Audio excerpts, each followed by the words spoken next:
तो हाँ बताइए क्या बोल रहे हो? सर वो 4 वीडियो के नोट्स मिल सकते हैं से? हाँ बिल्कुल, मैं नोट्स आपको दे दूंगा, उनके नोट्स मैं आपको दे दूंगा, ठीक है। Yes sir. तो हम लोग स्टार्ट करते हैं बेटा नीट की एटॉमिक स्ट्रक्चर। और इसमें इनऑर्गेनिक के भी पार्ट ठीक ठाक हैं और फिजिकल तो खैर चैप्टर ही है। इसमें 2 पार्ट इसका समझिए, वैसे तो मैं 3 पार्ट बोल सकता हूं। एक पार्ट आपको कह सकते हैं कि फिजिकल केमिस्ट्री का वो पार्ट जहां पर वो अप टू बोर मॉडल है, बोर मॉडल तक को डिस्कस करना एक पार्ट में। बाकी जो फिजिकल केमिस्ट्री का पार्ट है उसको मैंने एक पार्ट में अगर रखा, बाकी चीज़ें जो भी बच गई जैसे वेव की प्रॉपर्टी बच गई, फोटो इलेक्ट्रिक इफेक्ट बच गई, हाइड्रोजन स्पेक्ट्रम बच गई, जो बीच वाली चीज़ें बच गई वो सब। और लास्ट में इसका वाइड एप्लीकेशन इलेक्ट्रॉनिक कॉन्फ़िगरेशन में, क्वांटम मैकेनिकल इसी में आ गया, और लास्ट में इलेक्ट्रॉनिक कॉन्फ़िगरेशन, ठीक है। Yes sir. तो 3 पार्ट में हम लोग इसको देख रहे हैं। इलेक्ट्रॉनिक कॉन्फ़िगरेशन अपने आप में पूरी तरीके से इनऑर्गेनिक का एप्लीकेशन लेके आएगा, और इलेक्ट्रॉनिक कॉन्फ़िगरेशन के साथ मैग्नेटिक प्रॉपर्टी मैं इस पार्ट में डिस्कस कर दूंगा।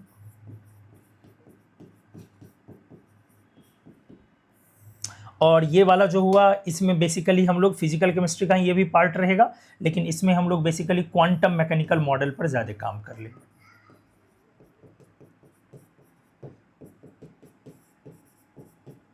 ठीक है। और इसमें भी आप मान के चलो कि बोर मॉडल या एटॉमिक मॉडल सब कुछ लिख दे रहा हूँ, सारे एटॉमिक मॉडल्स, और प्लस साथ में वेव थियरी, वेव कैरेक्टरिस्टिक्स जो बोलते हो, साथ में फोटो इलेक्ट्रिक इफेक्ट आ गया, ठीक है, और स्पेक्ट्रम वगैरह ये सब। तो हम लोग 3 पार्ट में एटॉमिक स्ट्रक्चर को देख रहे हैं। ये वाला पार्ट बेसिकली इनऑर्गेनिक का हो गया, नहीं तो इसको हम लोग साथ में कैरी करें। चलिए आइए, आप ये जानते हैं बेटा कि इस पार्ट से अगर इन दोनों चीज़ों से क्वेश्चन अगर मैं डिस्कस करूं तो इन दोनों को मिला के हर हाल में एक क्वेश्चन रहना है, मालूम है आपको नीट में। और इलेक्ट्रॉनिक कॉन्फ़िगरेशन और मैग्नेटिक प्रॉपर्टी को मिला करके भी एक क्वेश्चन रहना है नीट में, ठीक है। तो एटॉमिक स्ट्रक्चर में इस तरह से एक टोटल मिला के 2 से लेके 3 क्वेश्चन का मामला ये बनता है हमारी नीट में, इंक्लूडिंग इनऑर्गेनिक का पार्ट। चलिए आइए, सबसे पहले एटम किसने कॉन्सेप्ट दिया था? डाल्टन ने। जरूरी नहीं है कि मैं तो ये अभी सोच के चलूंगा धीरे धीरे कि मैं देखूंगा कि आपने क्या कितना पढ़ा है, कितना सीखा हुआ है, तो अकॉर्डिंगली चीज़ें चेंज होगी, मतलब स्पीड और सब कुछ उसके हिसाब से वो गियर बदला जाएगा। लेकिन पहले मैं हर चीज़ को एलिमेंट्री लेवल पर एक बार डिस्कस करता हुआ बढ़ूंगा, ठीक है। और ओके होते जाएगा तो मैं उस हिसाब से आपको समझता जाऊंगा, आप भी मुझे समझते जाओगे, चीज़ें अकॉर्डिंगली हम लोग चेंज करते जाएंगे मॉडल को समय समय पे। नहीं, डाल्टन ने एटम के बारे में बताया था 1808 में, 1808 में, ठीक है। क्यों बताया? क्योंकि इसमें इसने 2 टर्म दिया, एक ए और दूसरा टॉम, मालूम है? ए का मतलब ए रिप्रेजेंट करता है नॉट को, और टॉम रिप्रेजेंट करता है डिवीजन को। नहीं, टॉम डिवीजन मतलब एटम वो है जिसका डिवीजन पॉसिबल नहीं है। हाँ, मतलब डाल्टन ने एटम पहली बार दिया। ये ब्राइटनेस सही है ना? ब्राइटनेस वाला इशू नहीं है स्क्रीन पर? ठीक है, ठीक। तो डाल्टन ने पहली बार जो एटम को बताया, तो डाल्टन ने एटम के बारे में 3-4 चीजें बताई थी, 3-4 पॉइंट। क्या था वो पॉइंट बताओ जो डाल्टन एटॉमिक थियरी कहलाता? सर इंडिविजुअल पार्टिकल्स वाला था एंड वेरी टाइनी, और very tiny. Tiny. Atom is ultimate fundamental particle of matter. किसी भी मैटर का अल्टीमेट फंडामेंटल पार्टिकल है, सबसे ज्यादा सूक्ष्मतम, इससे ज्यादा फंडामेंटल कोई पार्टिकल मैटर में नहीं है, लास्ट पार्टिकल है। और इनडिविजिबल, नॉट डिवीजन, मतलब एटम को आप तोड़ नहीं सकते हैं, अनब्रेकेबल है, आप वहाँ से कुछ निकाल विकाल नहीं सकते हैं, इसीलिए एटम नाम पड़ा इंडिविजिबल। ठीक है, ग्रीक भाषा में ए का मतलब नॉट था और डिवीजन टॉम। तीसरा पॉइंट क्या था? एटम इज स्ट्रक्चरलेस, था ना। डाल्टन ने यह भी बोला था कि एटम की कोई स्ट्रक्चर नहीं होती है। और चौथा पॉइंट क्या था? Atom neither can be created nor can be destroyed. ठीक है, इसी को हम लोग बोलते हैं डाल्टन्स एटॉमिक थियरी। अब इसी में से आप देखते जाओगे बेटा कि कौन सा पॉइंट आपको नोट करना है, कौन सा पॉइंट नोट नहीं करना। आपको याद भी होगा ये नीट में 2 बार रिसेंट ईयर्स में आ चुका है, 23 और 24, 23 और 20 था ना। हाँ, 25 और 23, 2 साल, 1 साल गैप करें। इसको बोलते हैं हम लोग डाल्टन्स एटॉमिक थियरी। एनीवेज, ठीक है, आइए अब अभी की मॉडर्न केमिस्ट्री में इनमें से कौन कौन से पॉइंट्स वैलिड हैं। तो एटम अल्टीमेट आखिरी फंडामेंटल पार्टिकल है, ये पॉइंट तो वैलिड नहीं है। एटम इंडिविजिबल, ये भी पॉइंट वैलिड नहीं है। एटम इज स्ट्रक्चरलेस, ये पॉइंट वैलिड है लेकिन एक दूसरे सेंस में वैलिड नहीं है कि बहुत सारे मॉडल्स बीच में प्रपोज कर दिए गए। और atom neither can be created nor can be destroyed. आपने केमिस्ट्री स्टार्ट किया केमिस्ट्री ऑफ एलिमेंट्स से, उसमें आपने वीडियो देखा होगा, लेक्चर आपने देखी होगी कि एटम को क्रिएट करते हैं, मैनमेड एलिमेंट है कि नहीं है। हाँ, 95 से 95 ऑनवर्ड्स। हाँ, तो नए नए एलिमेंट बनते हैं। एलिमेंट के बनने का मतलब है बेटा एटम का बनना, इसलिए ये वाला भी पॉइंट कहीं से भी आज के डेट में वैलिड नहीं है। तो डाल्टन के कोई भी पॉइंट मोर और लेस वैलिड नहीं है अभी के समय में। एटम को मॉडर्न केमिस्ट्री में बहुत सारे सब एटॉमिक पार्टिकल से बना हुआ माना गया या उनकी स्टेबिलिटी के लिए रिस्पॉन्सिबल माना गया। क्या? बहुत सारी चीजें एटम में हम लोग बोलते हैं। इलेक्ट्रॉन सबसे पहली बार दी गई थी 1876 में, 76 में, हालांकि 86 भी लिख सकते हो लेकिन 76 में इंट्रोड्यूस हो चुका था। फिर प्रोटॉन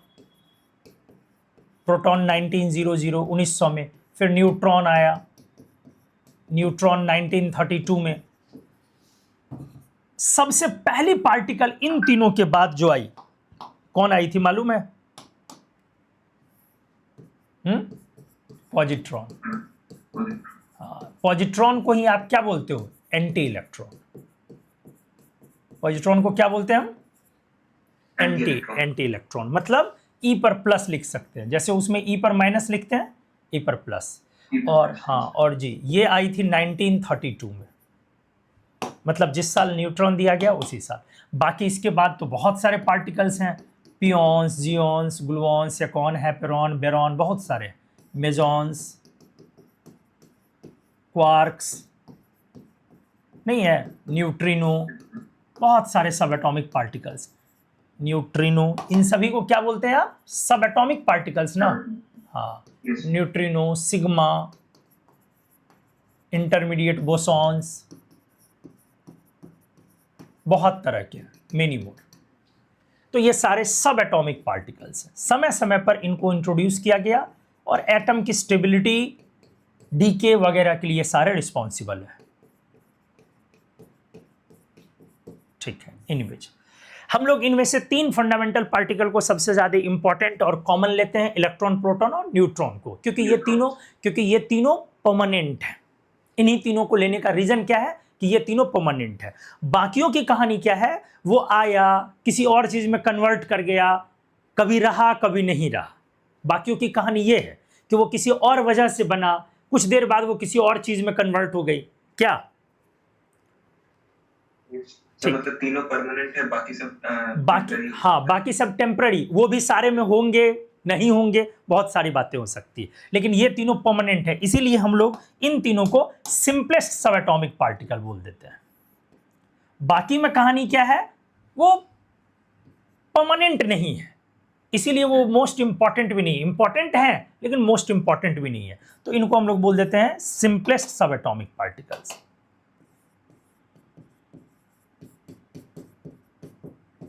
और जितने पार्टिकल्स आप लेंगे एटम का पिक्चर उतना कॉम्प्लिकेट कर जाएगा। yes, सभी का चार्ज, मास, सब कुछ जानना हो तो इन तीनों को लेके हम लोग चलते हैं। तो चलिए मैं पहले इन तीनों को आपको रिलेटिव प्रॉपर्टीज में ले जाऊं।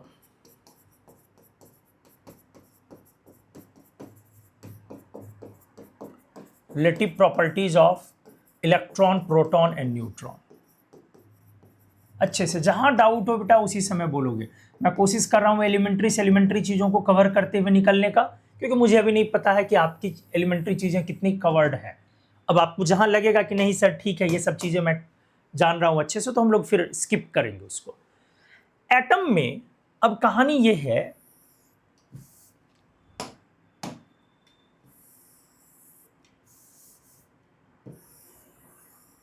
ये एटम है, यहां हम लोगों ने न्यूक्लियस बनाया,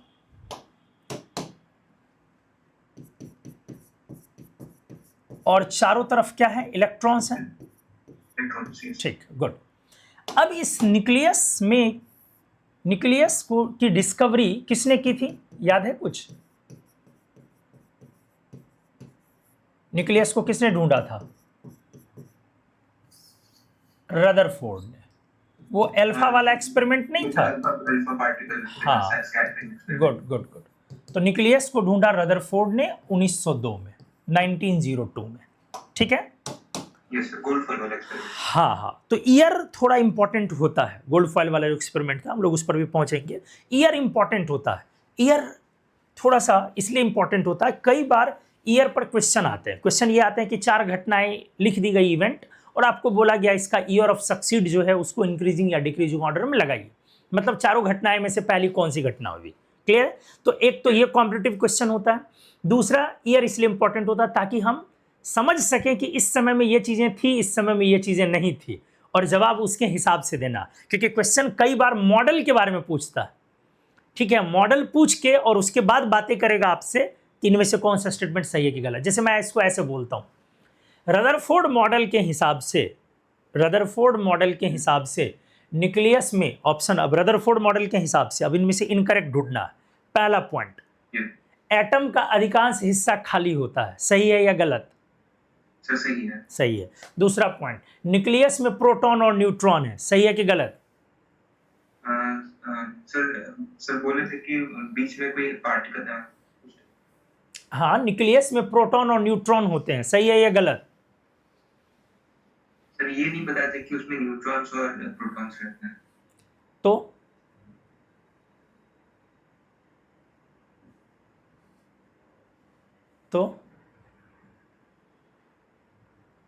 न्यूक्लियस का मतलब क्या हुआ? न्यूक्लियस जो बताया उन्होंने, मास बताया था ना कि न्यूक्लियस भारी होती है, सेंटर में रहता है, सेंटर पे रहता है और वो भारी है।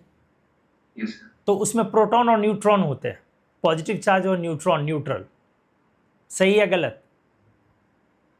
सही है। गलत। उन्होंने सिर्फ प्रोटॉन के बारे में बताया कि प्रोटॉन यहां पे होता, पॉजिटिव चार्ज यहां होता, न्यूट्रॉन उनको पता नहीं चल पाया था। न्यूट्रॉन की डिस्कवरी 1932 में हुई थी। तो इसी तरीके से हमारा क्वेश्चन ये गलत हो सकता है, समझ में? हाँ, 1932 में प्रोटॉन और न्यूट्रॉन का डिस्कवरी। तो इसीलिए ये ईयर हमारे लिए कई बार इंपॉर्टेंट होता है। ठीक है, तो चलिए एनीवेज, तो न्यूक्लियस में प्रोटॉन और न्यूट्रॉन होते हैं, सही या गलत? न्यूक्लियस में प्रोटॉन और न्यूट्रॉन, हाँ, ये सही है। मतलब न्यूक्लियस में सिर्फ प्रोटॉन और न्यूट्रॉन होते हैं, सही या गलत? सही है। गलत। सिर्फ लगाया तो गलत है, मुख्य रूप से बोला तो सही है। क्लियर हुआ? ये सर मतलब जो एक्स्ट्रा जो लिखा है तो वो सभी, हाँ, उनमें से अधिकांश न्यूक्लियर पार्टिकल्स हैं। Yes sir. Consist of mainly proton and neutron. इसीलिए मैं छोटी छोटी चीजें कवर करते हुए जा रहा हूं, क्योंकि मुझे पता है लापरवाही होती है हम लोगों से। कंसिस्ट ऑफ मेनली प्रोटॉन और न्यूट्रॉन एंड कॉल्ड न्यूक्लियॉन्स,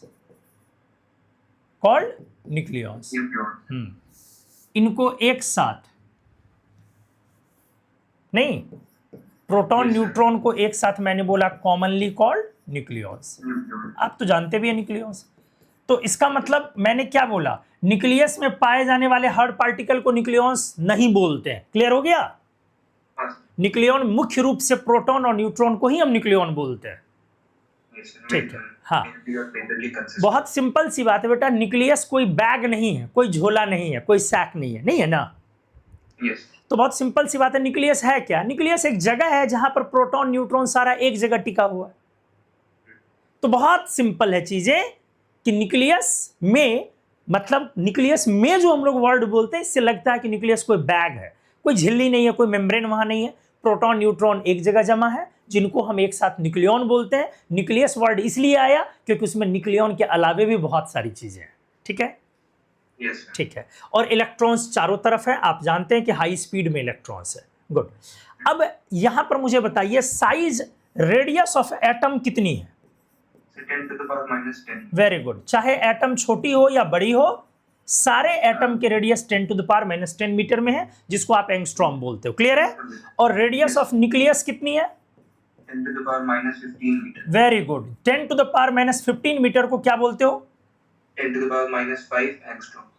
हाँ, वही बोल सकते हो, लेकिन इसका एक स्पेशल नाम है फर्मी। अच्छा, ये सर फर्मी। फर्मी, ठीक है। तो इस तरह से न्यूक्लियस और इसके बीच का अधिकांश हिस्से को हम लोग क्या बोलते हैं? खाली, एम्प्टी स्पेस है ये। बेसिकली ये स्पेस एम्प्टी नहीं है, लेकिन हम लोग फिर भी कह सकते हैं अपने स्टैंडर्ड पर कि एम्प्टी है। Almost empty sir. हाँ, इसमें कुछ कुछ पार्टिकल्स हैं, जैसे कई बार एक पार्टिकल होता है म्यूऑन, ठीक है, तो वो कई बार न्यूक्लियस के द्वारा कैप्चर कर लिया जाता है, वो इसी स्पेस में। Yes sir. ठीक है, तो लेकिन एम्प्टी कहते हैं, चूंकि हम लोगों की दुनिया इलेक्ट्रॉन, प्रोटॉन और न्यूट्रॉन को लेकर मुख्य रूप से है, इसलिए हम लोग एम्प्टी स्पेस उसको बोल सकते हैं। तो atomic dimensions are measured in angstrom, nuclear dimensions are measured in fermi. अगर मैं दोनों की वॉल्यूम का रेशियो बोलूं आपको, volume of atom is to volume of nucleus, बताइए क्या होगा रेशियो?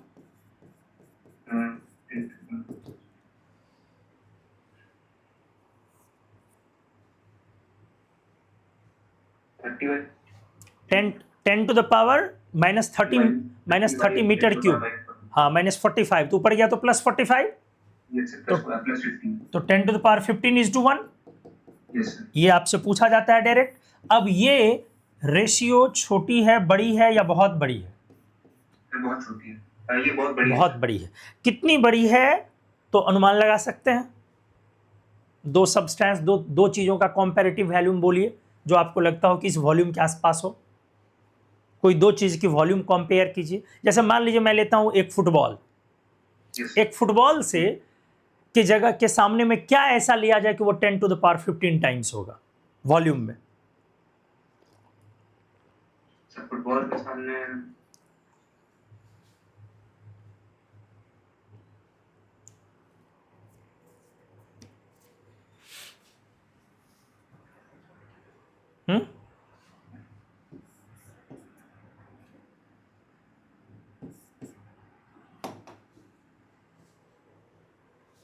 फुटबॉल के सामने प्लैनेट ही सब कुछ ले सकते हैं। क्या प्लैनेट हो सकता है? हाँ बिल्कुल बिल्कुल ले सकते हैं, बिल्कुल। मून नहीं, अर्थ। हाँ, earth is to football, earth is to football. ये रेशियो समझिए 10 to the power 15 is to 1 के वॉल्यूम रेशियो में।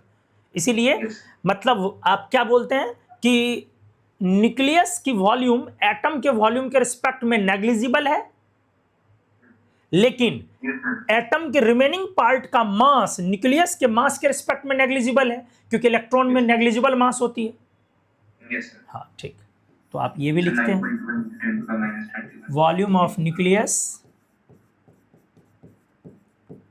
Is negligible relative to electrons नहीं, nucleus, atom, volume of atom. Atom के वॉल्यूम के सामने न्यूक्लियस की वॉल्यूम नेग्लिजिबल है। ठीक है, ठीक है। अब आ जाइए, यहाँ पे मैं लिखता हूँ इलेक्ट्रॉन, यहाँ लिख रहा हूँ प्रोटॉन, और यहाँ पे लिख दिया बेटा मैंने न्यूट्रॉन। अब तीनों की कंपैरेटिव प्रॉपर्टीज अपने को डिस्कस करनी है। Relative properties of electron, proton and neutron. सबसे पहले तीनों की डिस्कवरी, नाम बता सकते हैं तीनों को खोजने वाले का? इलेक्ट्रॉन की डिस्कवरी किसने की थी? जे थॉमसन ने, ठीक है। थॉमसन। इलेक्ट्रॉन की डिस्कवरी 1876, मैंने बोला 76 से 86 के बीच का लिख सकते हो। और प्रोटॉन की डिस्कवरी डाल्टन पॉजिटिवली बताया था 1902 में। किसने? डाल्टन। नहीं, डाल्टन तो रदरफोर्ड, हाँ। लेकिन इसको लेकिन थियराइज किया था गोल्डस्टीन ने। इनका पूरा नाम है अर्नस्ट रदरफोर्ड, ई रदरफोर्ड, और ये 1900 में न्यूक्लियस आई थी, तब तक प्रोटॉन आ चुका था। अभी क्लियर हो जाएगा। हाँ, प्रोटॉन पहले डिस्कवर हो चुका, तभी तो न्यूक्लियस में बोला उन्होंने सेंटर पे। और न्यूट्रॉन ढूंढने वाले थे जेम्स चैडविक, 1932। इलेक्ट्रॉन के डिस्कवरी के लिए नोबेल प्राइज है थॉमसन को, 1906 का नोबेल प्राइज फिजिक्स में। एटॉमिक स्ट्रक्चर के लगभग सारे नोबेल प्राइज फिजिक्स में है। ये शुरू से ही कन्वेंशन रहा, क्लियर है ना। हम लोगों के स्टैंडर्ड पर एटॉमिक स्ट्रक्चर को फिजिक्स केमिस्ट्री का सब्जेक्ट माना जाता है। हायर स्टैंडर्ड पे जाके एटॉमिक स्ट्रक्चर पूरे तरीके से फिजिक्स का सब्जेक्ट माना जाता है, क्योंकि वहाँ क्वांटम लग जाता है। प्रोटॉन के लिए कोई नोबेल प्राइज नहीं है रदरफोर्ड को, लेकिन न्यूट्रॉन की खोज के लिए 1932 का नोबेल प्राइज है, 35 नोबेल प्राइज ऑफ फिजिक्स। किनको? चैडविक को। बहुत जल्दी दे दिया गया, इतनी कम दिनों के गैप में कोई भी नोबेल प्राइज नहीं है। नहीं समझा मैंने बोला क्या? 32 में डिस्कवरी, 35 में नोबेल प्राइज, इतने कम टाइम के गैप में किसी को नोबेल प्राइज नहीं। बहुत कम दिनों के गैप में नोबेल प्राइज है। उसका लॉजिक यही था, चैडविक थोड़ा वो डिस्ट्रक्टिव माइंडसेट वाले साइंटिस्ट थे, तो उन दिनों वर्ल्ड की स्थिति थोड़ी सी अलग तरीके की थी, वर्ल्ड पॉलिटिक्स अलग लेवल पे था, वर्ल्ड वॉर 1939, हाँ। तो इसलिए चैडविक ने जो न्यूट्रॉन ढूंढा तो लोगों को ये समझ में आ गया था, साइंटिस्ट कम्युनिटी फ्रेटर्निटी को ये समझ में चीज़ें आ गई थी कि न्यूट्रॉन के कॉलिजन से, न्यूट्रॉन के डिसोसिएशन से huge amount of energy create की जा सकती है। तो एटम बम बनने का वो एक ग्राउंड बेस बन गया वहाँ से। तो इसीलिए जल्दबाजी में इनको नोबेल प्राइज़ भी दिया गया था अप्रिशिएट करने के लिए। और फिर न्यूट्रॉन पर चीज़ें बहुत सारी खोज भी थी। सेकेंड वर्ल्ड वॉर में न्यूट्रॉन के कारण एटम बम बना भी, फूटा भी। फर्स्ट वर्ल्ड वॉर में ऐसा कुछ नहीं हुआ था। फर्स्ट वर्ल्ड वॉर में 1914 to 18 में पॉइजनस गैस का इस्तेमाल हुआ था। हाँ, जहरीली गैसेज जैसे क्लोरीन का, जाइक्लोन नाम का एक पेस्ट, हाँ बायो वेपन बोलते हम लोग। तो जैक्लोन नाम का एक पेस्टिसाइड था जिसका इस्तेमाल हुआ था, 10 लाख से ज़्यादा लोगों को मारा गया था जाइक्लोन से। तो खैर कभी आएगा तो डिस्कस करेंगे। थॉमसन के स्टूडेंट थे रदरफोर्ड, और रदरफोर्ड के स्टूडेंट थे चैडविक। डिस्कवरी के बाद एक्सपेरिमेंट, किस एक्सपेरिमेंट से चीजें हुई थी? इनका कौन सा एक्सपेरिमेंट था? डिस्चार्ज ट्यूब, याद आया? Yes sir. Discharge tube experiment. हालांकि डिस्चार्ज ट्यूब एक्सपेरिमेंट थॉमसन ने नहीं किया था, इसको तो बहुत लोगों ने किया। पहली बार तो काफी पहले 1859 में जूलियस प्लकर ने स्टार्ट किया, लेकिन इलेक्ट्रॉन की डिस्कवरी अल्टीमेटली इसी एक्सपेरिमेंट से हुई। और प्रोटॉन की डिस्कवरी के लिए सिर्फ नोबेल प्राइज नहीं है कि ये इसी एक्सपेरिमेंट का अगला हिस्सा है। हाँ, परफोरेटेड लिया था ना cathode, extension of discharge tube experiment. हालांकि रदरफोर्ड को है नोबेल प्राइज, लेकिन रेडियो एक्टिविटी के क्षेत्र में काम करने के लिए मतलब इसके लिए नोबेल प्राइज नहीं, इसलिए मैंने डैश लगाया। रदरफोर्ड को है, लेकिन रेडियो एक्टिविटी के एरिया में काम करने, हम लोग पढ़ेंगे उसको। और न्यूट्रॉन अल्फा जो आप सुनते हो, अल्फा बीटा को रदरफोर्ड नहीं ढूंढा था। अल्फा बीटा, हाँ, alpha decay, beta decay, alpha particle, beta particle सबसे पहले ढूंढने वाले रदरफोर्ड ही थे। और इसी साल ढूंढा था जिस साल प्रोटॉन ढूंढा, 1900, याद भी रख सकते हैं। न्यूट्रॉन की डिस्कवरी के लिए जो एक्सपेरिमेंट हुआ था क्या था, कुछ है याद? इसमें भी बॉम्बार्डमेंट हुई थी अल्फा पार्टिकल की। फर्क यही है कि अल्फा पार्टिकल, जैसे पहले अल्फा पार्टिकल की बॉम्बार्डमेंट हुई गोल्ड फॉइल पर, तो जो कुछ रेज रिटर्न हुए या डेविएट हुए, उससे क्या निकला? न्यूक्लियस होते हैं एटम में, ठीक है। और जब एक बार मालूम चल गया कि न्यूक्लियस होता है, तो अब रदरफोर्ड ने ही अपने स्टूडेंट को बोला, समझाया कि भाई एटम में कुछ चीजें हैं जो काफी मास है उसके अंदर, और वो मिस हो रहा है। और वो कहां पर है? तो सेंटर के आसपास कहीं है, वो पता नहीं चल पा रहा है। तो उनके स्टूडेंट ने ही इस एक्सपेरिमेंट को आगे बढ़ाया, उन्हीं के लेक्चर को। 1920 के लेक्चर्स के दौरान, यूनिवर्सिटी लेक्चर के दौरान रदरफोर्ड ने स्टूडेंट्स को पढ़ाया, बताया, एक्सप्लेन किया, उसी एक्सपेरिमेंट को आगे बढ़ाया और चैडविक ने ढूंढा। तो किया क्या इसने, न्यूक्लियस पर बमबारी की, क्योंकि न्यूक्लियस में गेस किया कि न्यूक्लियस हैवी है और सिर्फ प्रोटॉन पता चल रहा है और आधा मास न्यूट्रॉन का गायब हो रहा है, आधा या आधे से ज्यादा नहीं हो रहा है। जितना प्रोटॉन है मिनिमम उतने न्यूट्रॉन है या उससे ज्यादा है, तो ज्यादातर मास मिल नहीं रहा लोगों को। तो उनको लगा कि पक्का न्यूक्लियस जो है, जिसे न्यूक्लियस बोल रहे हैं, वहां पे कुछ चीजें और जमा है और इसी की वजह से उन्होंने बॉम्बार्ड फिर से किया अल्फा को, किस पर, न्यूक्लियस पर डायरेक्टली, इस बार न्यूक्लियस पर किया। तो न्यूक्लियस पर करने के बाद वहां से देखा गया कि न्यूट्रॉन टूट टूट के निकल रहा है। पीछे जिंक सल्फाइड की स्क्रीन लगा दी, मालूम है ना, ZNS की स्क्रीन जो ग्लो कर जाती है हिट होने के साथ, वहां पर इलेक्ट्रॉन एक्साइटेशन के बाद वो ग्लो कर जाती है, पढ़ेंगे हम लोग। तो यहाँ पे हम लोग क्या लिखेंगे, न्यूट्रॉन के केस में bombardment of alpha particles on beryllium nucleus. इन्होंने जो पहली बार किया था वो बेरिलियम पर, लेकिन बाद में दूसरे पर भी करके निकाल लिया गया। तो इस तरीके से न्यूट्रॉन की डिस्कवरी हुई। चलिए आइए तीनों की चार्ज के बारे में बात कर ले। निसंदेह आप जानते होंगे, फिर भी मैं एक बार डिस्कस करता हुआ जा रहा हूं। इलेक्ट्रॉन की चार्ज को E लिखते हैं 1.6 × 10⁻⁹ कूलम, कोई दिक्कत नहीं है। इसको नेगेटिव में लेकिन नहीं बोलना है कभी भी। और प्रोटॉन की चार्ज को P लिख दो, ये भी 1.6 × 10⁻⁹ कूलम। कूलम चार्ज की कौन सी यूनिट है, SI की CGS? सर चार्ज की SI unit. SI। CGS unit क्या होती है चार्ज की? सर एक second,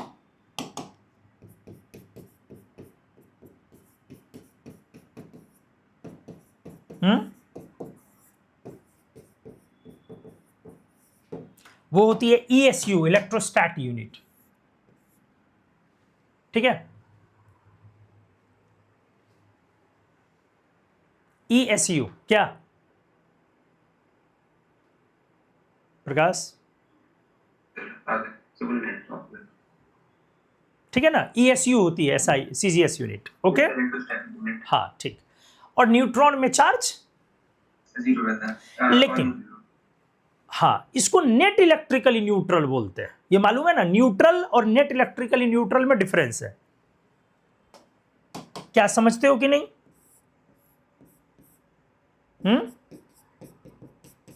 sir net electrically neutral, ठीक है। In modern chemistry neutron is supposed to be composed of positively charged core which is surrounded by a thin layer of negative charges। क्या ये समझते हैं कि मैं एक्सप्लेन कर दूं? Yes sir, thin layer of negative charge electrons हो सकता है। इलेक्ट्रॉन नहीं है बेसिकली, इलेक्ट्रॉन का जुड़वा भाई ये कह सकते हैं। जो न्यूट्रॉन हम लोगों ने बोला कि न्यूट्रल है, बेसिकली मॉडर्न केमिस्ट्री में ये माना जाता है कि न्यूट्रॉन अंदर में पॉजिटिव चार्ज है, न्यूट्रॉन के अंदर। ये ठीक न्यूट्रॉन उसी तरीके से है जैसे एटम है, कि एटम के सेंटर पर पॉजिटिव चार्ज और बाहर पर नेगेटिव चार्ज। यहां भी वही चीजें, फर्क है सेंटर वाला केस नहीं है, पॉजिटिव चार्ज का कोर है और बाहर में कौन सा चार्ज है, नेगेटिव चार्ज। इसीलिए ये नेट न्यूट्रल बोला गया, कौन, न्यूट्रॉन। तो अगर आप एक न्यूट्रॉन को तोड़ते हैं किसी भी अवस्था में, तो न्यूट्रॉन टूट के अपना नेगेटिव और पॉजिटिव चार्ज बाहर निकाल सकता है। हाँ, नेगेटिव चार्ज पॉजिटिव चार्ज बाहर निकाल सकता है, साथ में neutrino, anti neutrino, electron anti neutrino वगैरह चीजें निकल सकती हैं और ह्यूज अमाउंट ऑफ एनर्जी, बहुत सारी चीजें बाहर आ सकती है। इसीलिए बोला गया है कि न्यूक्लियस में बहुत सारी चीजें हैं, ह्यूज अमाउंट ऑफ एनर्जी, बहुत भयंकर अमाउंट ऑफ एनर्जी एक न्यूट्रॉन को तोड़ के निकाला जा सकता है। मुख्य रूप से एक नेगेटिव और एक पॉजिटिव चार्ज है, मुख्य रूप से। हालांकि आप इसे इलेक्ट्रॉन नहीं कह सकते हैं, कहना नहीं चाहिए, ये इलेक्ट्रॉन के जैसा है और ये प्रोटॉन के जैसा है। क्लियर है? Yes sir. हाँ, और एंटी इलेक्ट्रॉन न्यूट्रिनो इसको बोलते हैं। लेकिन बाकी चीजें इंपॉर्टेंट नहीं है क्योंकि बहुत सारी चीजें निकल सकती हैं। इंपॉर्टेंट क्या है? Huge amount of energy. ठीक है, इसीलिए बोला जाता है कि न्यूट्रॉन जो है वो अगर टूटा तो बहुत भयंकर एनर्जी क्रिएट हो सकती है और एटम बम के कॉन्सेप्ट में एक बहुत यूजफुल रोल प्ले करता है। ठीक है? हाँ, तो इस तरह से न्यूट्रॉन न्यूक्लियस की स्टेबिलिटी के लिए जिम्मेदार है, नहीं है? Yes sir. Thus, neutron is responsible mainly for stability of nucleus. दो तरीके से ये न्यूक्लियस को स्टेबलाइज करेगा। पहला तरीका, ये दोनों प्रोटॉन के रिपल्सन को मिनिमाइज करेगा। Yes sir. It minimises inter proton repulsion, क्योंकि ये न्यूट्रल है। चूंकि ये न्यूट्रल बॉडी है, इसीलिए ये दो प्रोटॉन के बीच में आके उसको रिपेल करने से रोकेगा। अगर ये प्रोटॉन एक दूसरे को पहले रिपेल कर रहा था तो अब ये एक दूसरे को रिपेल ज्यादा नहीं कर पाएगा। न्यूट्रॉन ने इसको मिनिमाइज कर दिया। नहीं? Yes sir. ये देखिए, ये इसको रिपेल कर रहा था और ये इसको रिपेल कर रहा था। अब ये रिपल्सन इसकी वजह से काफी हद तक कम हो गई।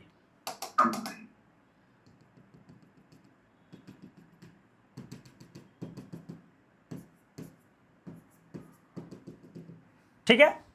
तो एक तो न्यूट्रॉन का ये काम हो गया कि being neutral it minimises interproton repulsion.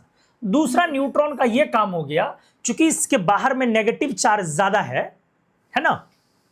इसके बाहर में, सॉरी, इसके बाहर में नेगेटिव चार्ज का लेयर है, तो ना सिर्फ रिपल्सन को कम करेगा बल्कि उसको बांध भी लेगा। क्लियर है?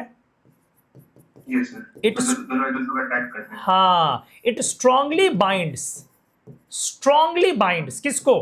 प्रोटॉन्स। यही वजह है एंड रिजल्ट्स एक्सट्रीम कॉन्ट्रैक्शन किसका? न्यूक्लियर वॉल्यूम का। कुछ समझ में आया मैंने क्या बोला? वो इतनी जबरदस्त ताकत से बांधता है कि न्यूक्लियर वॉल्यूम आप जितना सोच सकते हैं उससे काफी ज्यादा छोटा हो जाता है न्यूक्लियस की वॉल्यूम, क्योंकि न्यूक्लियस प्रोटॉन और न्यूट्रॉन का कलेक्शन है और वो इतना ज्यादा तेजी से बांधेगा अपने नेगेटिव चार्ज से। किसको? प्रोटॉन्स को। ये बहुत भयंकर बांधेगा, बहुत ही ज्यादा। इसकी वजह से जितनी वॉल्यूम आनी चाहिए थी किसकी? न्यूक्लियस की, उससे वॉल्यूम बहुत ही कम हो जाएगा। ये देखिए, अब ये प्रोटॉन की बॉडी है और ये प्रोटॉन की बॉडी है। प्रोटॉन पर पॉजिटिव चार्ज है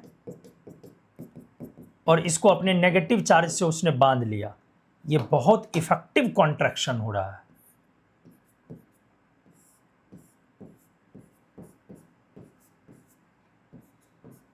क्लियर है?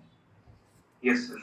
बहुत जबरदस्त कॉन्ट्रैक्शन। इसीलिए हम लोग बोलते हैं यहां पर इसको न्यूक्लियर फोर्स। क्या बोलते हैं इसको आप? Nuclear force. और दुनिया की सारी नोन फोर्सेस में सबसे ताकतवर होती है न्यूक्लियर फोर्स।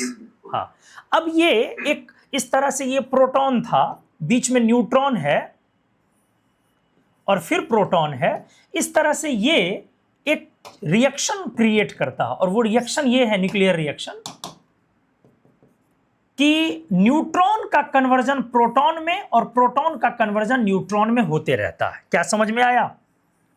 मतलब स्पॉन्टेनियस, हाँ, स्पॉन्टेनियस इंटर कन्वर्जन ये चालू रहती है। कैसे? फिर से देखिए, मैंने बोला स्पॉन्टेनियस इंटर कन्वर्जन।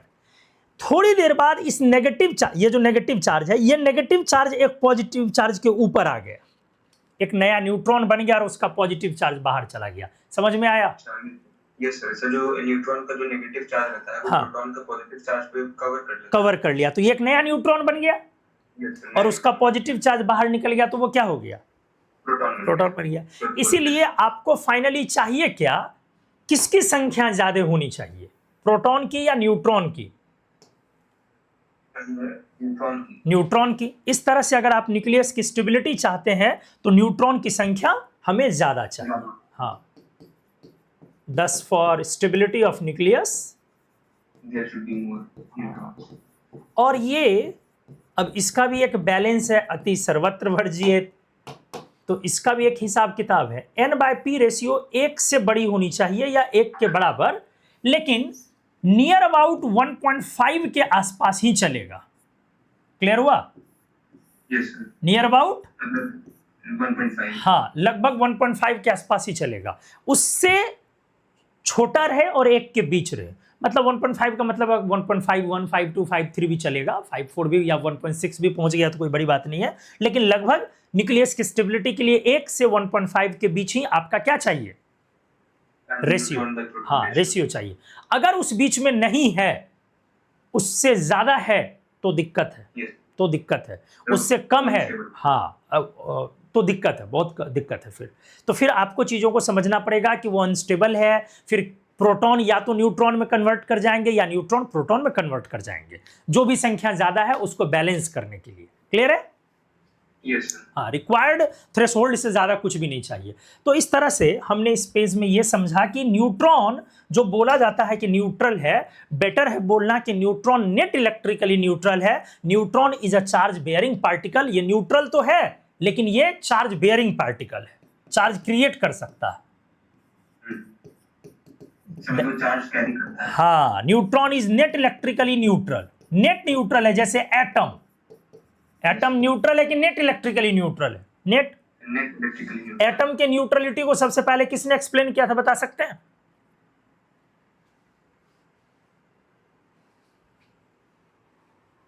एटम की न्यूट्रलिटी सबसे पहले किसने एक्सप्लेन किया था?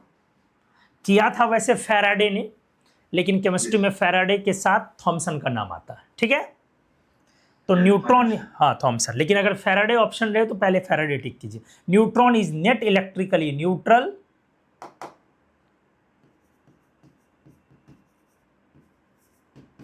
But it is a charge bearing particle. लेकिन ये चार्ज बेयर कर सकता है, चार्ज पैदा कर सकता है, क्रिएट कर सकता है, इसमें ये क्षमता है। ठीक है? Yes sir. चल गुड। अब चार्ज के बाद अगली प्रॉपर्टी मैं लिखता हूं रिलेटिव चार्ज। चार्ज में इलेक्ट्रॉन और प्रोटॉन बराबर है, आपने देख लिया। Yes sir. चार्ज में क्या था, इलेक्ट्रॉन और प्रोटॉन बराबर, इसीलिए E बराबर P लिखा जाएगा। E बराबर P लिख सकते हैं हम लोग कहीं भी। क्लियर है?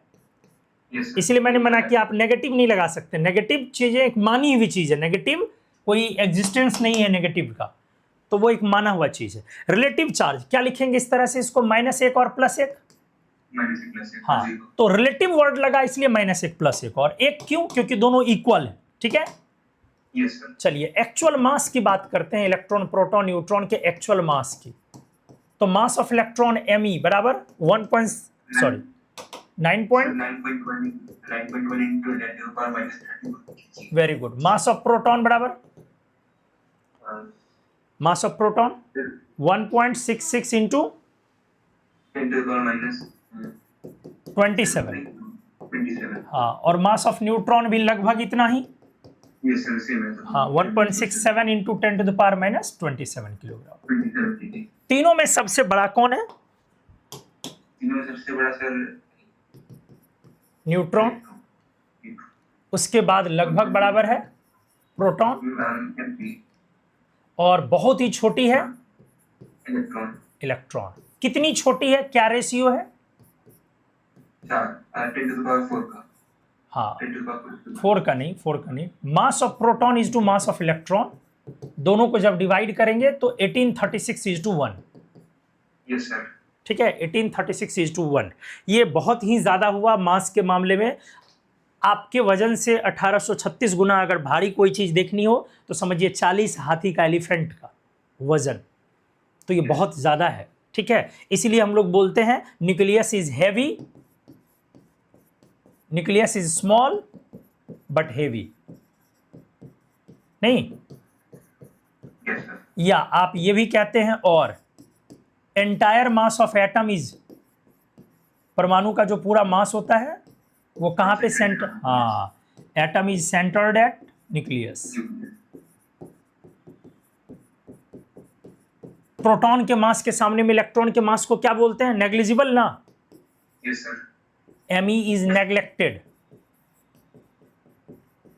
Me is neglected relative to, neutron से प्रोटॉन। हाँ वेरी गुड, MP और Mn।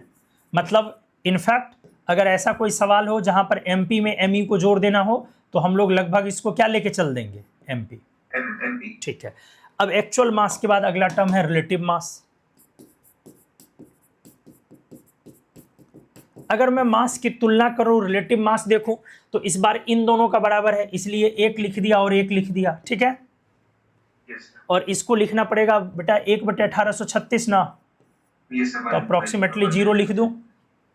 यस इस तरह से अब जो सिंबल लिखते हैं आप, तो सिंबल क्या लिखते हैं? किसी भी सब एटॉमिक पार्टिकल आई की जब सिंबल लिखते हैं तो नीचे रिलेटिव चार्ज ऊपर रिलेटिव मास लिखते हैं, ठीक है? यस नीचे रिलेटिव चार्ज ऊपर रिलेटिव मास। तो इलेक्ट्रॉन के लिए क्या लिखते हैं आप? E -1 0, क्लियर है? यस सर, इसके लिए क्या लिखेंगे आप? P +1 1 +1 और N 0 1। 0। जैसे एग्जाम्पल में अगर मैं बोलूं कि एंटी इलेक्ट्रॉन, इसी को आप बोलते हो बीटा प्लस, या इसी को बोलते हो पॉजिट्रॉन, क्लियर है? यस सर, बीटा प्लस यही होता है, सुने हो beta plus? Sir beta plus decay सुने। ठीक है, बीटा माइनस सुनते हैं हम लोग, बीटा सुनते हैं, वो बीटा माइनस होती है, बीटा प्लस पॉजिट्रॉन को बोलते हैं। तो इसका सिंबल क्या लिखेंगे आप?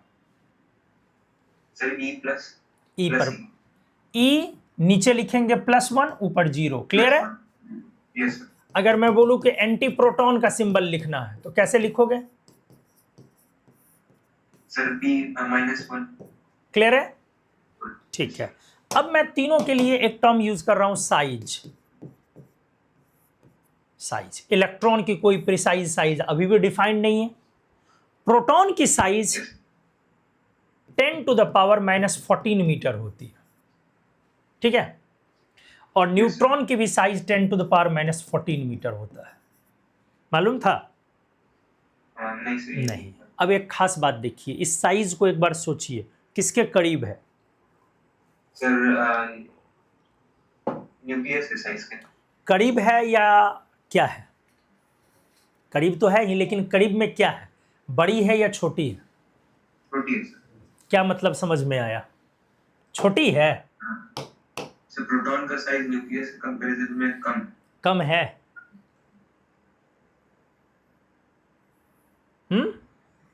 यस सर, ना, ठीक से देखो। सर नेग्लिजिबल, ज्यादा है बदमाश। इसकी साइज थी 10⁻⁻15 मीटर, यस सर, और ये बड़ी है। जबकि न्यूक्लियस में सैकड़ों प्रोटॉन न्यूट्रॉन हो सकते हैं, क्या? यस सर, सैकड़ों प्रोटॉन न्यूट्रॉन का कॉम्बिनेशन एक प्रोटॉन एक न्यूट्रॉन की साइज से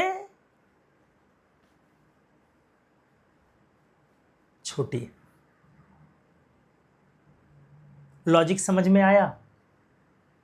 कॉन्ट्रैक्शन जो अभी आपने पढ़ा, न्यूट्रॉन इसीलिए मैंने बोला न्यूक्लियर फोर्स सारे फोर्सेज में सबसे स्ट्रॉन्ग।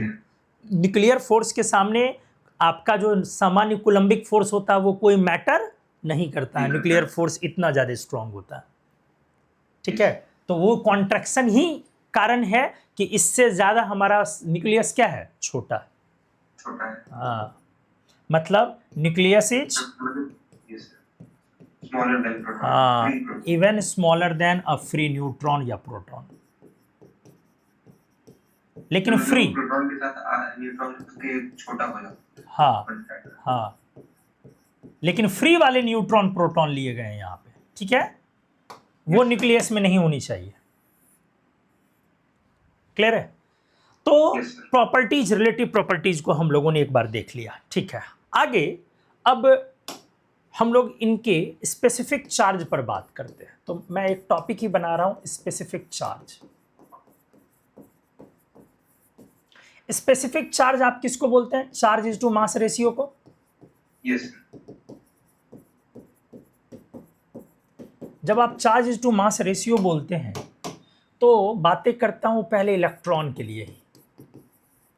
क्या आप बता सकते हैं कि इलेक्ट्रॉन का एक्चुअल चार्ज किसने बताया था? सर डिस्कवरी तो थॉमसन का था। ना ना ना ना ना ना ना, एक्चुअल चार्ज की डिस्कवरी आर.ए. मिलीकैन ने की थी। किसने? मिलीकैन। सुने हैं नाम? नाम सर। वाइल्ड ड्रॉप एक्सपेरिमेंट, ठीक है। एक्सपेरिमेंट का नाम है वाइल्ड ड्रॉप एक्सपेरिमेंट। तेल की बूंदों से किया गया एक्सपेरिमेंट था। पहले तो सिलेबस में था, अच्छे से पढ़ना। और ये 1909 में था, 1909 में, Yes, sir. ठीक है, 1909 में। और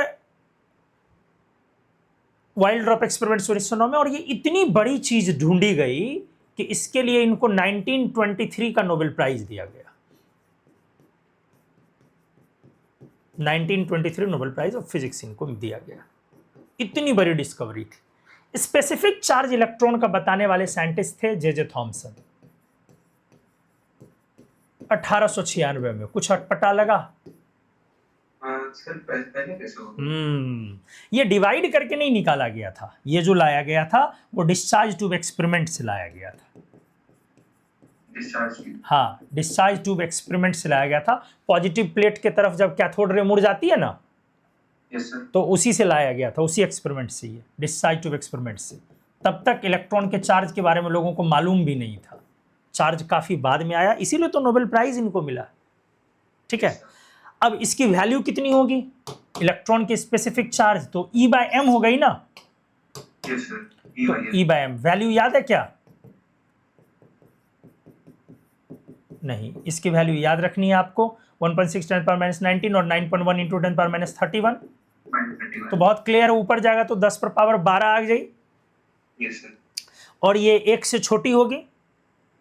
हाँ सर, छोटा होगा। तो 1 से, हाँ 1 से छोटी होगी तो आप इसको 1.76 इंटू, हाँ वेरी गुड, 10⁻11 कूलम पर केजी। क्लियर है?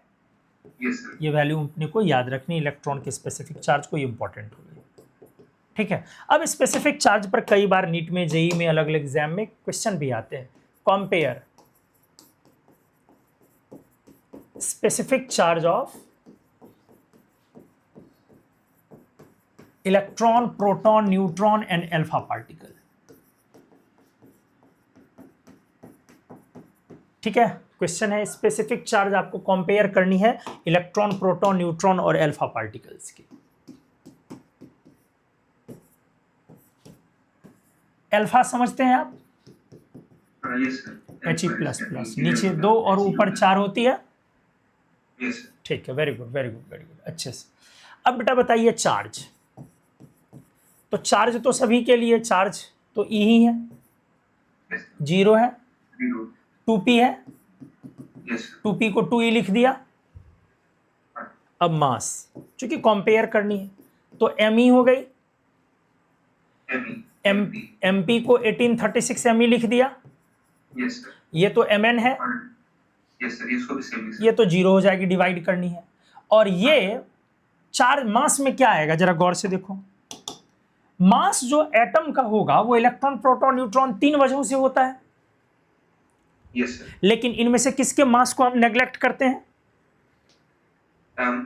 इलेक्ट्रॉन के। तो जब भी आप मास लिखते हैं तो वो किसके कारण मास लिखते हैं? प्रोटॉन और न्यूट्रॉन। प्रोटॉन और न्यूट्रॉन के कारण। क्लियर है? तो प्रोटॉन न्यूट्रॉन में 2 प्रोटॉन है और 2 न्यूट्रॉन है। Yes sir. तो आगे ये काम आएगा, 2mp 2mp 2mn लिख दिया मैंने। Yes sir. mp और mn बराबर होती है, 4mp लिख दिया।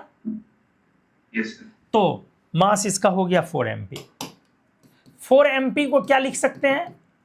4 into 18 36 ME। Yes sir, 7000 something. Very good. अब इसको डिवाइड कर दें हम लोग स्पेसिफिक चार्ज के लिए, charge to mass. Yes sir. अब न्यूमरेटर ई है, ये तो 0 हो गया, और ये देखो 2 से कैंसिल हो गया, तो न्यूमरेटर सबका ई हो गया ना। Yes sir. तो जिसकी डिनोमिनेटर छोटी होगी फ्रैक्शन बड़ी होगी। हाँ सर। तो बोलिए सबसे स्पेसिफिक चार्ज किसकी ज्यादा होगी? सबसे ज्यादा सर प्रोटॉन की। ना, नहीं, इलेक्ट्रॉन। जिसकी डिनोमिनेटर छोटी होगी वो ना फ्रैक्शन बड़ी होगी। इलेक्ट्रॉन। इलेक्ट्रॉन के बाद प्रोटॉन। प्रोटॉन के बाद अल्फा पार्टिकल। अल्फा के बाद न्यूट्रॉन। न्यूट्रॉन। समझ में आ गई चीजें? यस। ये कई बार पूछा होगा एग्जाम में। अब सबसे बड़ा पॉइंट है कि अगर आपने इलेक्ट्रॉन का चार्ज तभी माइनस ले लिया होता तो ये वैल्यू सबसे पीछे हो जाती, जो गलत हो जाता। क्लियर है? यस। ठीक है। अब अगर मैं बोलूंगा कि find the ratio of specific charges of proton and alpha particle,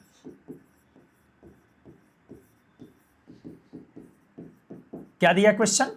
find the ratio of specific charges of proton and alpha particle.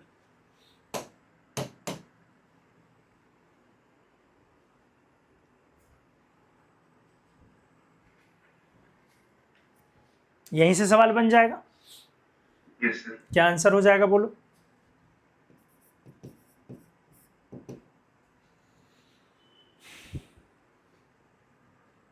Clear है? Yes sir. तो प्रोटॉन क्या हो गया? P/4mp,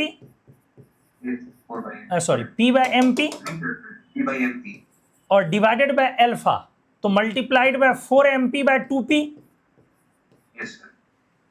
P/mp और 4mp/2p। क्लियर है? Yes sir. 2:1। यह सवाल भी पूछा हुआ कई बार। क्लियर है ना? हाँ सर। ठीक है। अगला क्वेश्चन मैं बोलता हूं। Find the ratio of specific charges of ammonium ion and alpha particle. अब बनाइए इसको, कॉपी निकालिए। क्या इतनी जल्दी आप नोट कर सकते थे? कर लेते? फिर इसका अल्फा पार्टिकल का तो याद है। हाँ, तो आपको उसकी अब रेशियो निकालनी है, दोनों के स्पेसिफिक चार्ज के रेशियो निकालनी है।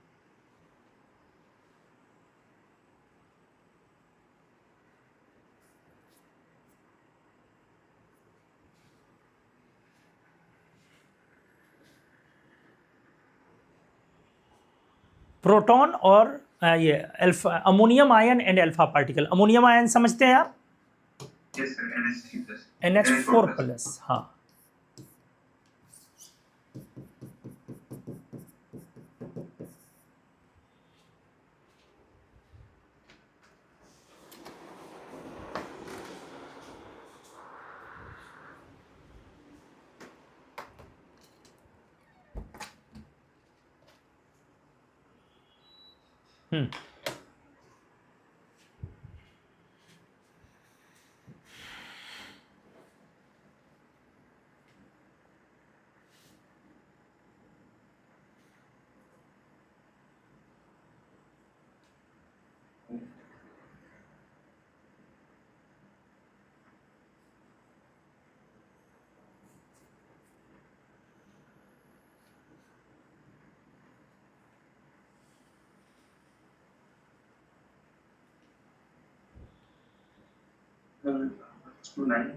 कितना? 1:9। गुड, वेरी गुड, बहुत बढ़िया। 1:9। 14 + 4 18, 14+4। तो P/18mp यस सर। 18 और multiplied by 4mp/2p, yes sir. तो 1:9।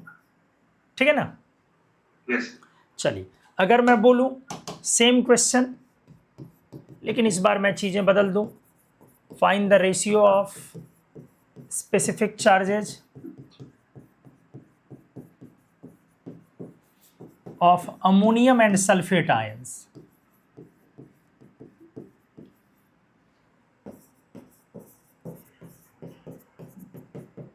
बोलिए।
आया 48/18 से 48/18। 18।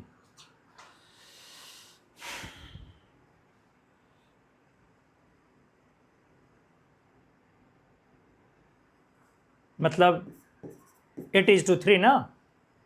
Yes sir, 8:3। Ammonium is to sulphate. तो यहां पे आपने किया बेटा P/18 MP 18 और मल्टीप्लाइड बाय 2E को 2P लिख दिया हमने, यस सर। और सल्फेट हो गई 96। सॉरी सर, मिस्टेक हो गया ना। यस 98 नहीं हुआ, 96 होगा। H2SO4 98 लिखते हो ना, तो MP कैंसिल हो गई और P कैंसिल हो गई, और ये हो गया आपका 248। सही है, 8:3 सही बनाया आपने। तो सॉरी क्यों, सही तो है, ठीक है। Yes sir. अगर मैं बोलूं if specific charge of Na+ is X, then देखो बेटा क्वेश्चन किस फॉर्म में आएगा नहीं जानते हो, इसलिए तुम्हें तैयारी अब करनी पड़ेगी हर टॉपिक को ये मान के कि अगर इससे रेयर कुछ पूछ लिया जाए तो क्या होगा, ठीक है। बाकी तो सभी को पता है कि specific charge charge to mass ratio होता है, लेकिन अब उसे किस फॉर्म में प्रेजेंट किया जा सकता है ये चीजें आपको समझनी पड़ेगी, और ये हर टॉपिक पे ये लगाना पड़ेगा। Then find specific charge of Al3+।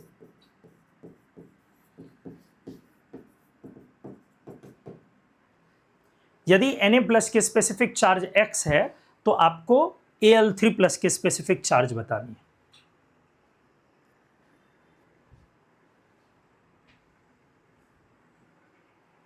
Obvious सी बात है, X के टर्म में बतानी पड़ेगी आपको। Yes sir.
हम्म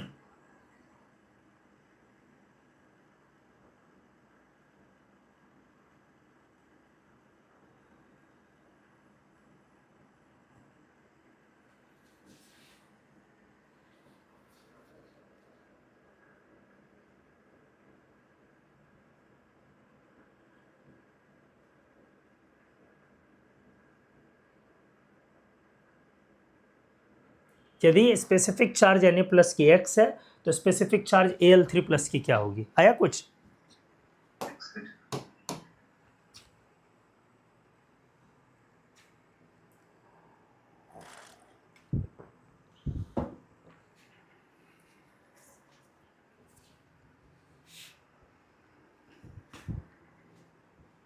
फिर 9x 9x। ठीक है, देखता हूँ। देखो सबसे पहले Na प्लस को देखते हैं। Na प्लस नीचे 11, ऊपर कितनी होती है? 23। yes sir तो इसकी चार्ज है P और मास है 23 mp। yes sir इसी को x लिखा गया ना। yes sir अब नाउ Al3 प्लस है बेटा, तो Al3 प्लस है, यहाँ है 13 और ऊपर है 27, तो इसकी चार्ज हो गई 3p और मास हो गई 27 mp। तो स्पेसिफिक चार्ज यही हो गई। लेकिन अपने को तो x के टर्म में लिखना है, तो x ऊपर भी मल्टीप्लाई किया, नीचे भी मल्टीप्लाई कर दिया। yes sir अब एक x की वैल्यू ये रख दीजिए, एक को x में छोड़ दीजिए। तो सबसे पहले ऊपर वाले को कैंसिल कर दीजिए। 3 और 27 कैंसिल होके 9 आ गई। अब क्या करनी है अपने को? P into x by m p into, अब इस x की वैल्यू डाल दीजिए, P बाई 23 MP। इससे क्या होगा आपका? MP और P कैंसिल हो जाएगी। yes sir तो क्या आ गया हमारा? 23 बाय 9x। बोलो, yes sir 23 बाय 9x, यही आंसर होगी। मतलब अप्रोक्सीमेटली 2.5x। क्लियर हो गया? yes sir मुझे ये बताइए कि एक एसेलरेटेड इलेक्ट्रॉन की स्पेसिफिक चार्ज क्या होगी? मैंने एक क्वेश्चन रखा है, एम्स की ये क्वेश्चन थी, इसलिए मैंने रख दिया यहाँ। Specific charge of an accelerated electron relativistic mechanics में।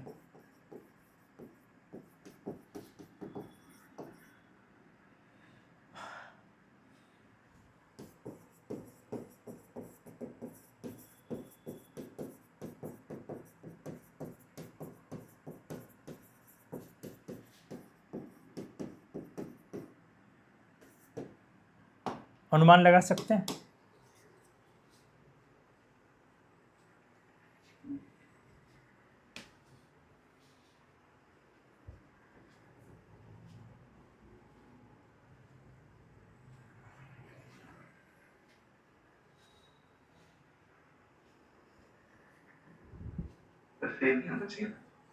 सेम। देखिए, रिलेटिविस्टिक मैकेनिक्स कहता है कि अगर कोई मास है m नॉट मान लेते हैं, और वो रुकी हुई है, रेस्ट मास है, yes तो अगर वो v स्पीड से चलेगी तो उसकी मास अब हो जाएगी mv। ठीक है, और इसको हमने बोला अब मूविंग मास चेंज होगी, चलती हुई मास रेस्ट मास से अलग होगी। ये फर्क इसलिए नहीं पड़ता क्योंकि स्पीड कम होती है। अगर स्पीड ज्यादा हो, इसलिए रिलेटिविस्टिक मैकेनिक लिखा हुआ है, तो उस समय में मास ये बढ़ेगा। तो मूविंग मास का फॉर्मूला होता है, मूविंग मास ज्यादा हो जाती है रेस्ट मास से। क्लियर है?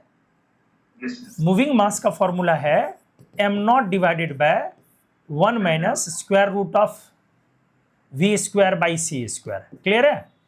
yes sir तो अब जरा सोचिए, अगर v बढ़ेगी तो v अगर बढ़ेगी तो v square by c square भी बढ़ेगी। yes sir c constant speed of light है, yes तो sir उसकी रूट भी बढ़ेगी।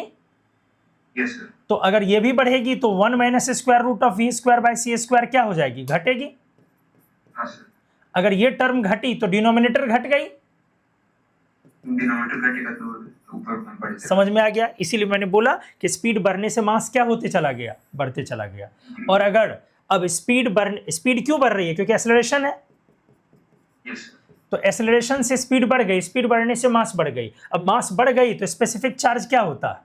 घटेगी। बस घटेगा सर हाँ। क्योंकि नीचे me बढ़ हाँ, है। Specific charge decreases. और लाइट की स्पीड तक ही घटेगी क्योंकि उसके आगे तो जाएगी नहीं ना। yes रिलेटिविस्टिक मैकेनिक्स में तो सी के आगे जा नहीं सकती। क्लियर हो गया?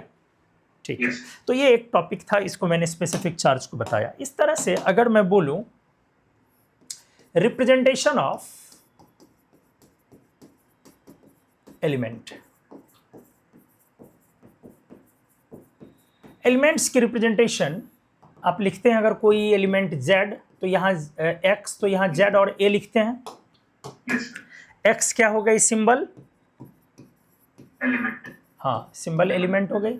अब ये कई बार कॉमन नेम है, कई बार ये लैटिन नेम से लाए जाते हैं। Na कहाँ से लाया गया? नेट्रियम से। नाइट्रियम से। K कहाँ से लाया गया? पोटेशियम। पोटेशियम नहीं, कैलियम से। कैलियम से, कैलियम से ना। Fe yes.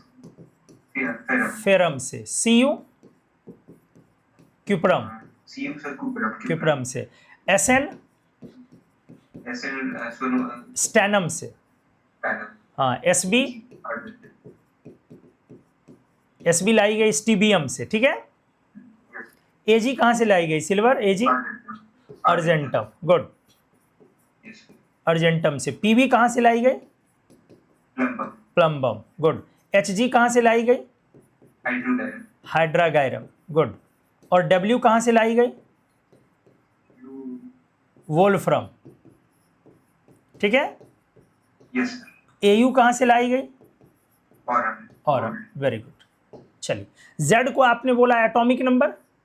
Yes sir. Atomic number क्या होती है? Number of proton, yes. Number of proton.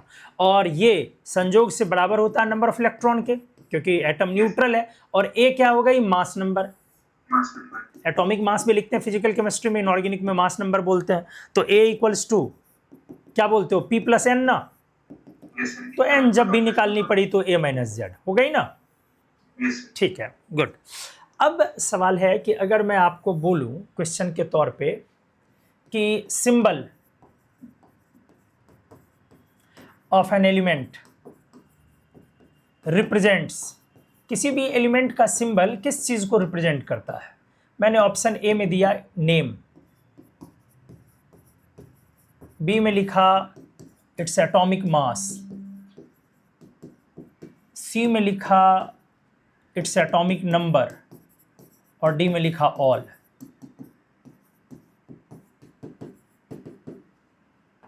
All of this. हाँ ऑल ऑफ दिस। नहीं, आंसर सिर्फ ए और सी। एटॉमिक मास का इसलिए अनुमान नहीं लगा सकते हैं क्योंकि एटॉमिक मास कई बार एक से ज़्यादा तरह के होते हैं। यस। तो कोई सिंबल लिखने से ये नहीं पता चलेगा कि आप कार्बन 12 की बात कर रहे हैं कि 13 की कर रहे हैं कि 14 की कर रहे हैं। क्लियर है? हाँ ठीक है। अब अगला क्वेश्चन मैं आपको दे रहा हूं। एन एटम हैविंग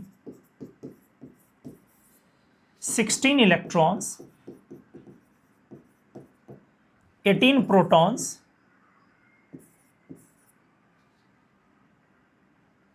इलेक्ट्रॉन्स चलो मैंने 18 दे दिया, 18 इलेक्ट्रॉन्स, 16 प्रोटॉन्स एंड 17 न्यूट्रॉन्स। अब मैं बोल रहा हूं कि right the symbol for given composition. इस दिए हुए कॉम्पोजिशन के लिए आपको सिंबल बताना है।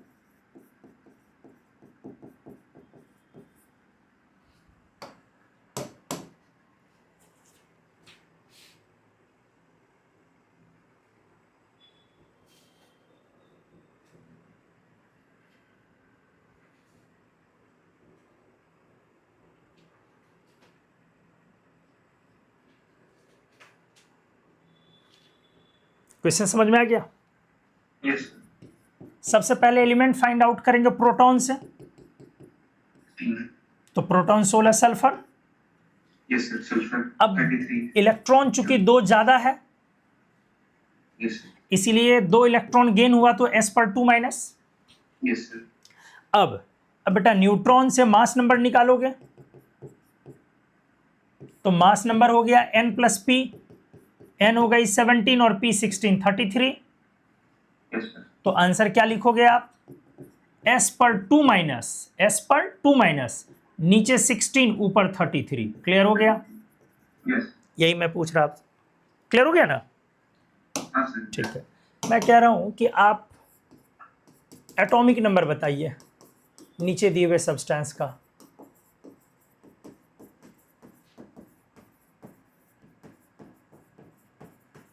नीचे दिए हुए सब्सटेंसेस का आपको एटॉमिक नंबर बताना बेटा। पहला मैंने बोला Fe,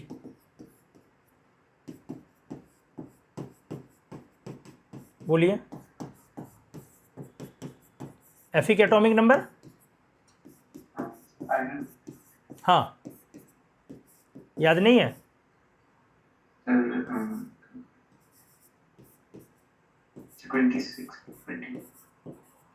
26 एटॉमिक नंबर। अगली क्लास में आपकी एटॉमिक नंबर 1 to 50 याद रहनी चाहिए, ठीक है? Yes sir. धीरे धीरे 110 तक याद करना, लेकिन अभी 1 to 50 याद कीजिए। Fe की 26, Fe2+ की कितनी, 26 या 24? 26, क्योंकि नंबर ऑफ प्रोटॉन्स होते हैं, इलेक्ट्रॉन्स नहीं। क्लियर है? Yes sir. ऑक्सीजन की 8 8 और CO2 की U2 सर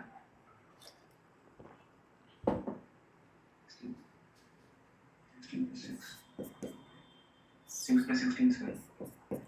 6 + 16 ना, यस सर। तो एटॉमिक नंबर 22। प्रोटॉन सही है, लेकिन atomic number not defined. Clear है? यस। क्यों? Atomic number is the property of, in the element. Atomic number is the property of elements and elemental states forms. ठीक है? Yes sir. ये element की property है या एलिमेंटल फॉर्म्स की property है?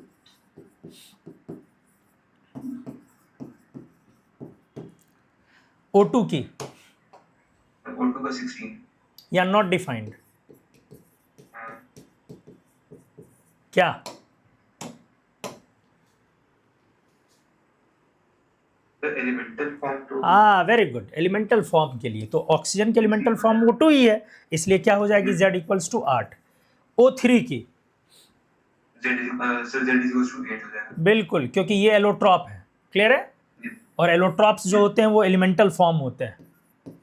ग्रेफाइट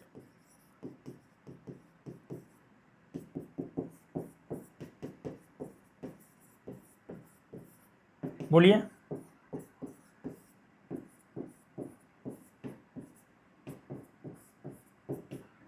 क्या हो गई ग्रेफाइट की?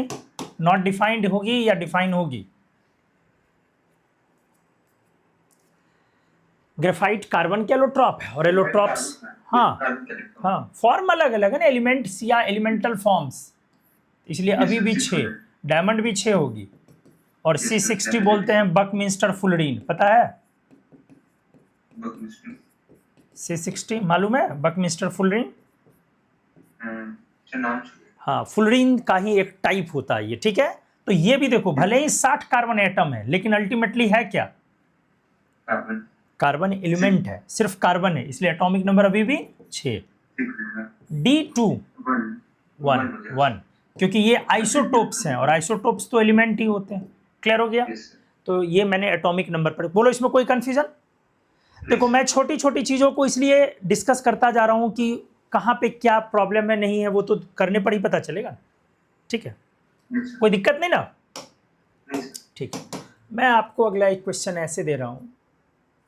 If mass of proton is half, then find the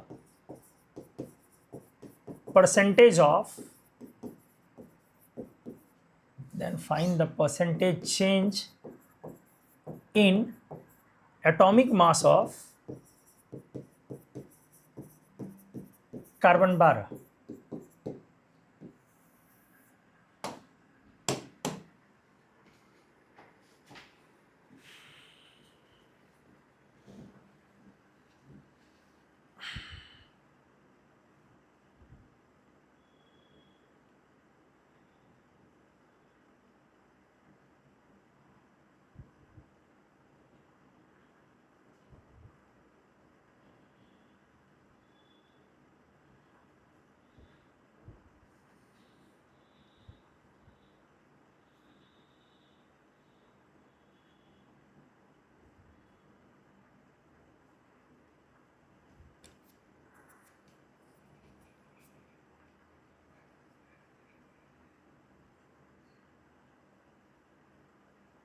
sir 16.6%, बोलिए। 16.6%, 16.6%। इंक्रीमेंट या डिक्रीमेंट? डिक्रीमेंट। डिक्रीमेंट। मैंने बोला कार्बन 12, तो कार्बन 12 में बेटा प्रोटॉन, इलेक्ट्रॉन, न्यूट्रॉन तीन चीजें हैं। Proton 6, electron 6, neutron 6। अब इसके मास को तो नेग्लेक्ट करेंगे, यस सर। तो 6 mp और 6 mn आपका मास है, टोटल मास 12 mp हो गई। तो 12 mp हो गई। अब मैंने बोला mp के मास को आधा करते हैं, mp/2 करते हैं। मतलब हाँ। 6/2। तो यहां पर अब मास में मेरा 3 mp आ गया, लेकिन ये तो 6 mn रह जाएगी, तो टोटल 9 mp हो गई। तो 12 गई 9 में, तो परसेंटेज डिक्रीमेंट बराबर decrement, decrement upon initial into 100। हाँ, initial original into 100। Yes sir. तो डिक्रीमेंट हो गई बेटा 3 की, बाय ओरिजिनल है 12 इंटू 100, 25% डिक्रीमेंट। क्लियर हो गया? Yes sir. ठीक है ना? ठीक है, तो कैलकुलेशन हाँ, कोई दिक्कत नहीं। If mass of proton is double and that of neutron is 3/4, as well as mass of electron is thrice, then find percentage change in atomic mass of oxygen 16।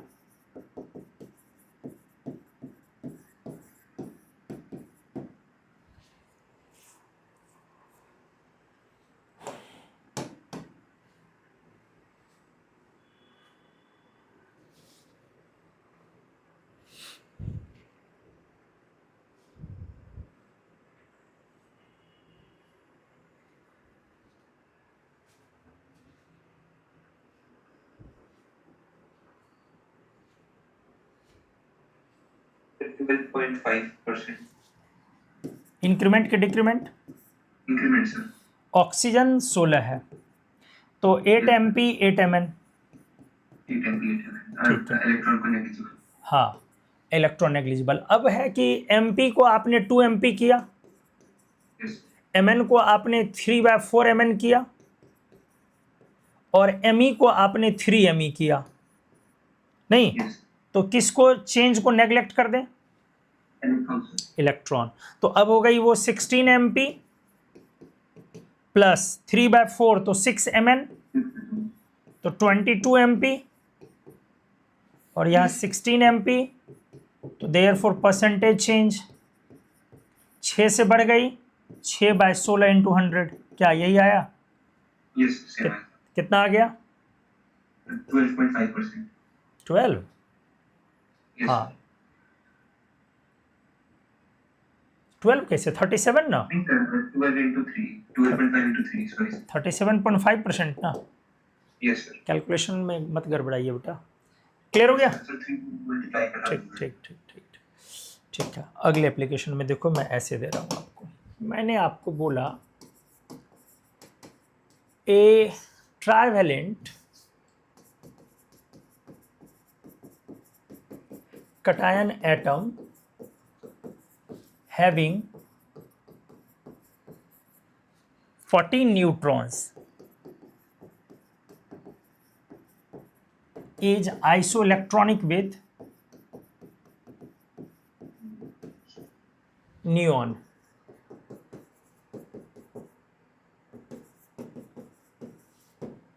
Write the symbol for given composition.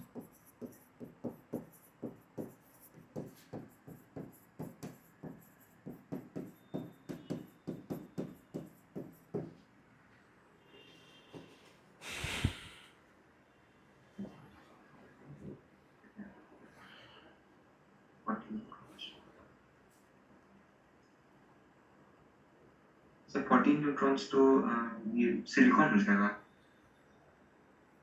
वो तो आपको guess करना पड़ेगा। Yes sir.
Sir ये वाला explain कर सकते हैं?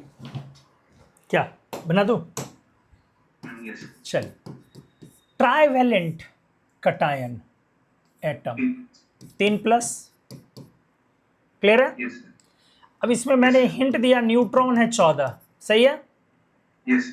और this is iso electronics. Iso electronics मतलब equal number of atoms, electrons. Electrons तो किसके साथ? नियॉन के साथ। इसका मतलब मैंने बोला इलेक्ट्रॉन है 10। 10। अब यदि इलेक्ट्रॉन 10 है तो 3 लूज करके 10 है। Yes sir. तो ओरिजिनल एटम में इलेक्ट्रॉन एक्स में कितना रहा होता? 3 ज्यादा या कम? सर 3 ज्यादा। 13। तो 13। ओरिजिनल एटम में प्रोटॉन भी इसका मतलब 13 होता। Yes sir. तो प्रोटॉन 13 होता तो एलिमेंट एल्यूमिनियम हो गई। एल्यूमिनियम। तो जब ये एल्यूमिनियम हो गई तो अब अपना सिंबल बन गया Al पर 3+, नीचे 13 और ऊपर दोनों को जोड़ देंगे तो मास नंबर 27। क्लियर हो गया? Yes.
A divalent atom having 48 neutrons is as 48.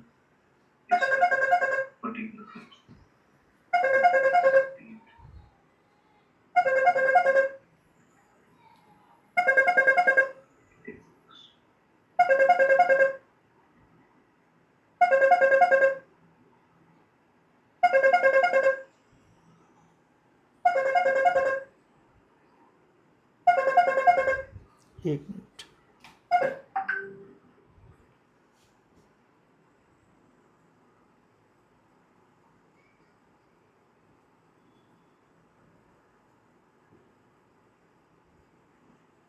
फिर डाइवैलेंट कटायन है फिर एनायन।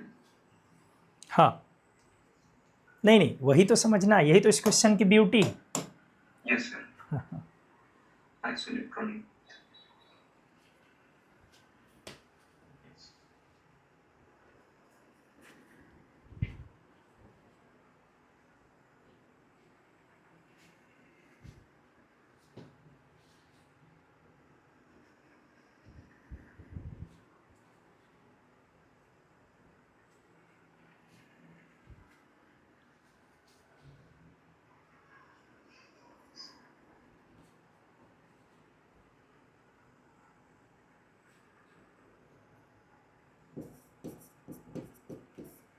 क्या आपने ये सुलझाया कि डाइवैलेंट एटम का मतलब यहाँ दोनों हो सकता है?